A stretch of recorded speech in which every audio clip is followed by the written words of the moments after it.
Ce sourire, c'est celui d'Eliakim Liebman, agent de sécurité au Festival Nova.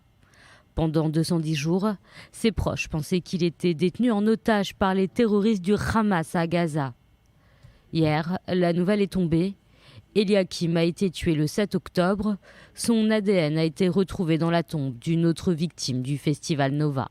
Après plus de 200 jours et nuits de recherche, d'inquiétude, de prières et de larmes de milliers de personnes en Israël, nous avons été informés avec une grande tristesse que notre cher fils bien-aimé, que Dieu le bénisse, n'était plus parmi nous.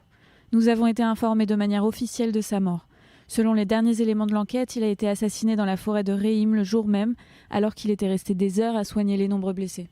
Le 7 octobre, alors que des centaines de terroristes gazaouis prennent d'assaut le Festival Nova, Eliakim Liebman reste sur place pour soigner les blessés. Il sera finalement assassiné. Son corps n'est pas retrouvé sur les lieux. Le jeune homme de 23 ans est alors présumé otage à Gaza. Mais il n'y a aucune preuve de son enlèvement dans les vidéos des terroristes. Aucun otage libéré n'a croisé son chemin dans la bande de Gaza. L'armée décide alors d'ouvrir une enquête conjointe avec la police et les services d'identification.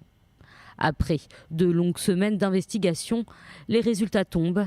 Des restes du corps d'Eliakim ont été identifiés dans la tombe d'une autre victime du Festival Nova, enterrée par erreur. Le samedi noir, le Hamas ne s'est pas contenté d'assassiner des Israéliens. De nombreux corps ont été brûlés, ce qui a rendu l'identification difficile, parfois même impossible.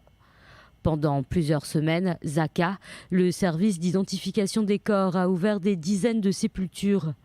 L'ADN d'Eliakim Liebman a été retrouvé dans une tombe de la région de Gush Dan. Le nombre d'otages détenus dans la bande de Gaza passe désormais de 133 à 132 personnes.